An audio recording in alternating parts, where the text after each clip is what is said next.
to think more deeply about and broadly. That's a common thing, I believe, in the WiLD conversation, right? About what it is that we're doing now that will leave something behind, something that matters in a grander sense than simply whether or not we're successful, whether we made money or didn't, or whether or not we were personally fulfilled in the short run. We're diving into legacy.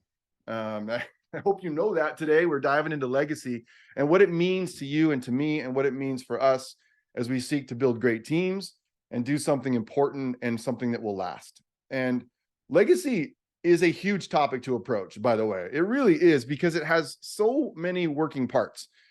A whole and intentional leader development perspective, it connects so many things. If you think about just the word legacy, and I know it means different things to each of us, and maybe take some notes about that, like what it means to you, our motivations, our goals, the problems or strengths in our character, our blind spots, our successes, our failures, our experiences, our teams, our finances, our families, our spouses, and our children, and even our faith.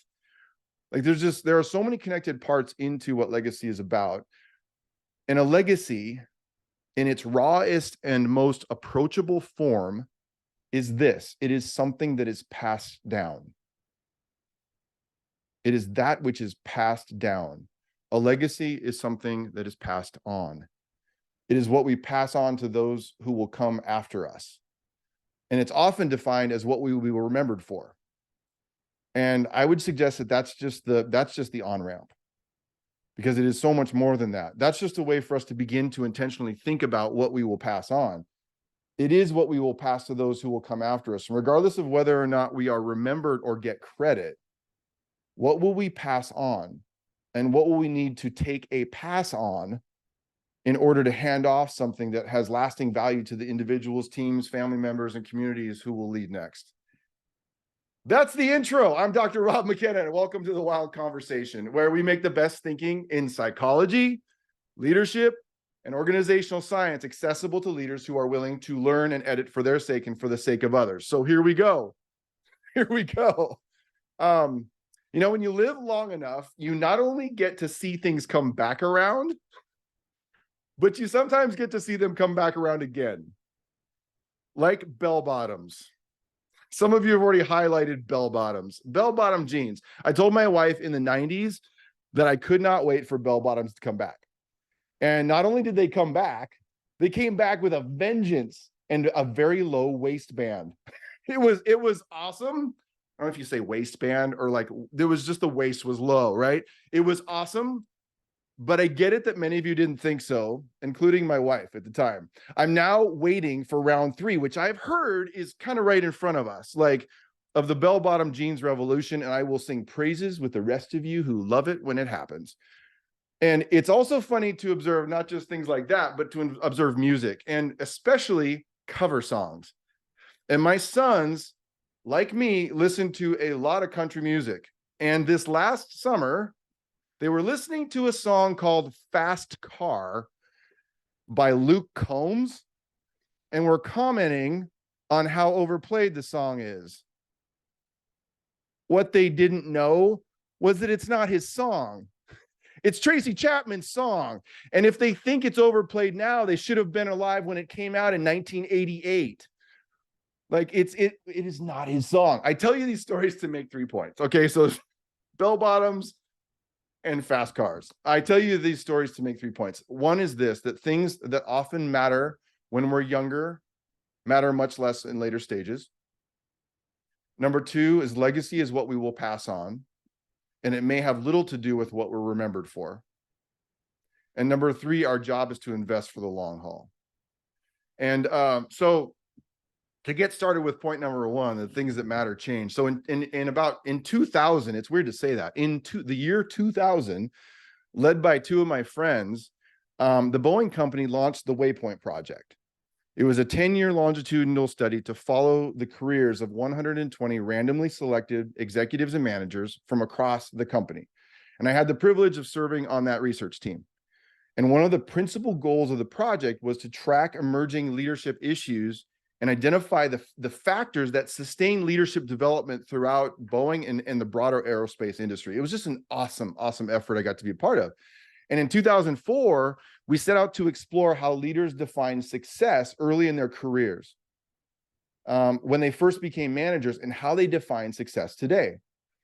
And in their early career stages, and this was in their 20s, 30s, and 40s, success was measured by these things: promotion, status in the organization, and money. Promotion, status in the organization, and money. And in later stages, it changed dramatically. And I think that shift told us something about what really matters in the long haul. At later stages, the measures of success were contribution to others, contribution to the organization, work-life balance, making a difference, and values. Doing things that were deeply embedded within their values and the things that mattered most to them. And so what's the lesson for us from that? And I don't believe it's to dismiss the importance of the early success factors. I'm not saying that at all, but to embrace that tangible success in the form of promotion and salaries. Those things are important, but nowhere near the main point, or at least the only point. And maybe our approach to legacy might shift if we were to embrace something far beyond simple, selfish gain. And legacy, as I said, is often defined as what you will be remembered for. But that's just, as I said before, the way we often trick people into thinking about something other than themselves. Like even the exercise of writing your own eulogy, an assignment that David Brooks and many a professor has assigned, is only the beginning. Writing our eulogy is an exercise that gets us to reflect on what people will often say about us, what they're saying about us now. But what if our purpose in the moments we are in right now, as I'm thinking about all of you, like that we're in right now, balancing budgets, team meetings, building that website, going into your first job interview in a long time, working on a strategy or a new product, or even meeting a customer for the first time. What if each of those moments are a part of a much larger story? Even for a college student, so those of you who are just getting started interviewing for jobs, what if your purpose isn't just to get the job? I used to kind of try to freak out my students when I would say this to them, but to make an investment in that recruiter sitting across the table from you.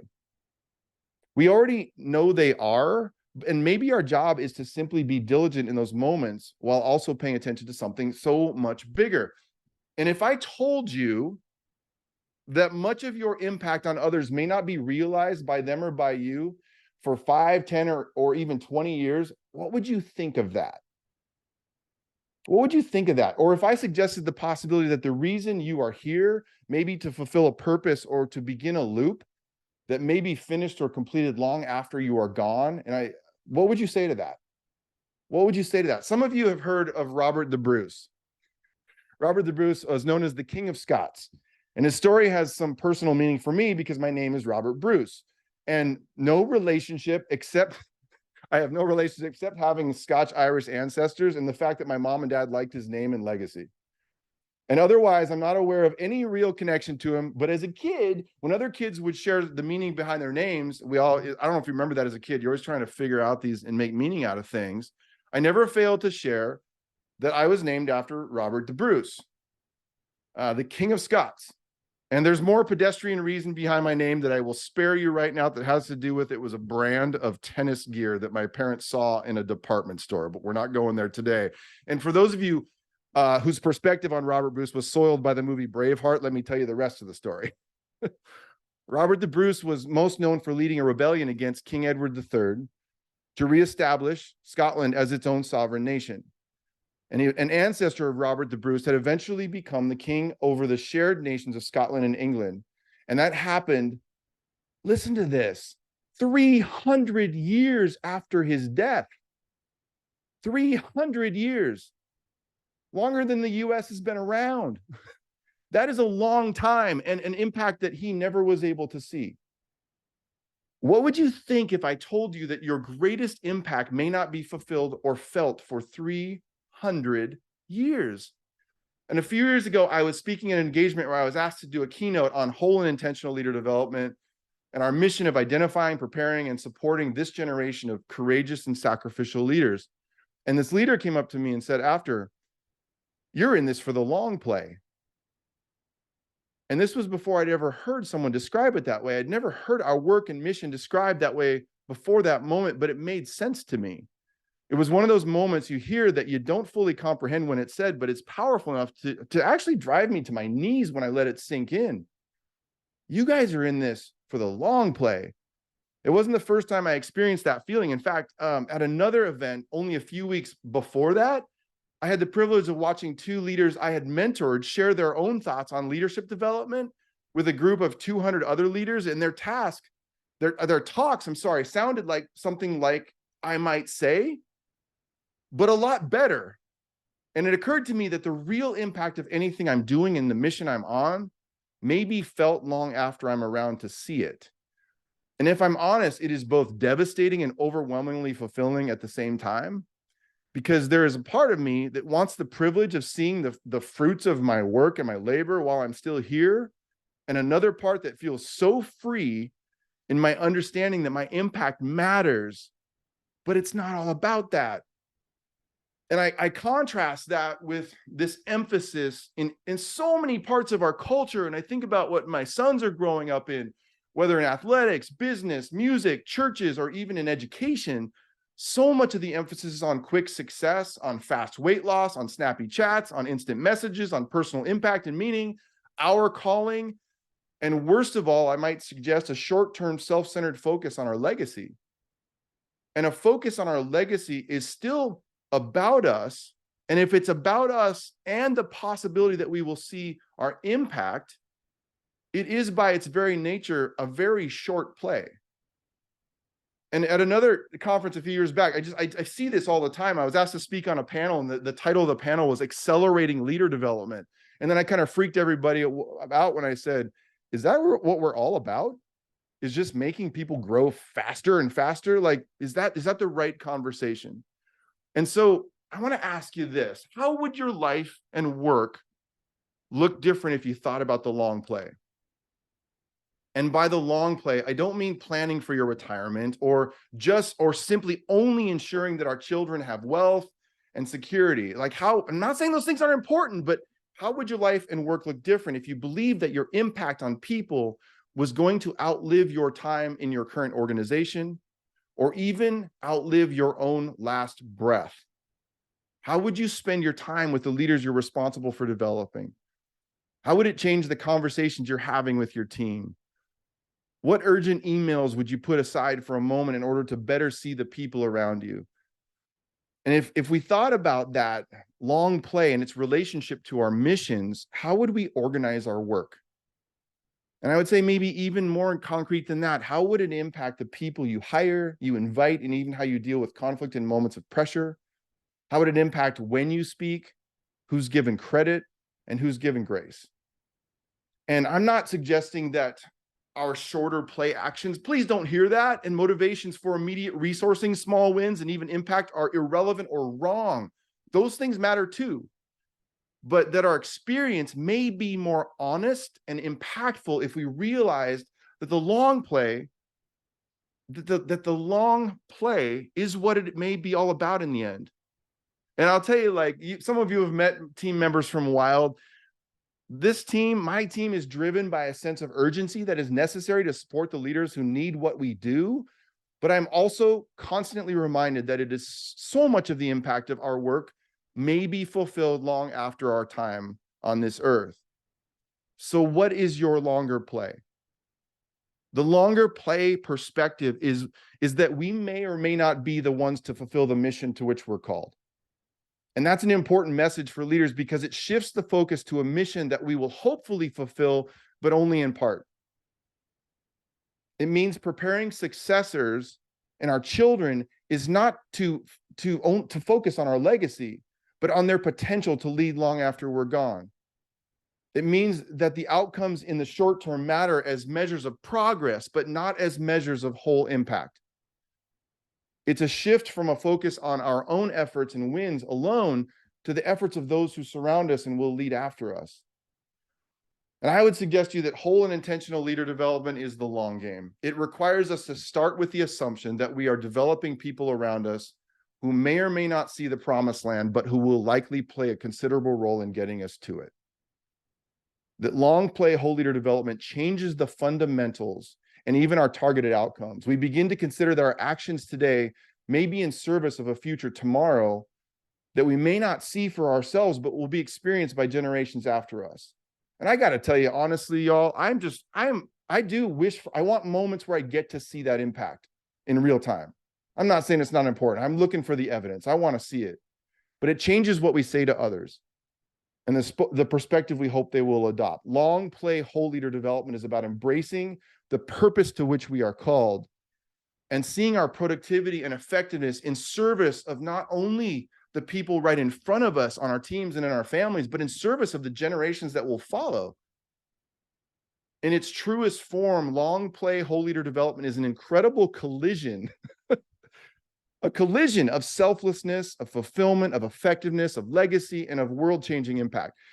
And it is as simple as us paying attention to the loops that are starting, continuing, and finishing because of that purpose that drives us. And if we adopted this perspective, how would it change our efforts to develop the people around us?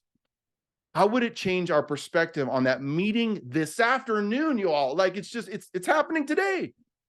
And how would it change us? I really do believe the impact would be massive. And our legacy is what we pass on. And so I have a couple of questions. If those of you, I know we're going to talk about this now, and this is my hope, is that this just lights up something that's way smarter than anything I just said. That's way more personal than something I just said. But here's a couple of questions if you want a couple. What are you being called to pass on or to take a pass on? Another question, if you took just a moment to step back, what loops are starting, continuing, or finishing that you get to be a part of today? The third one is, what are you doing today that is part of your own long play whole leader development? And so just maybe use those as a bit of scaffolding for the conversation, but go where your brain is calling you to go, and let's keep the conversation going.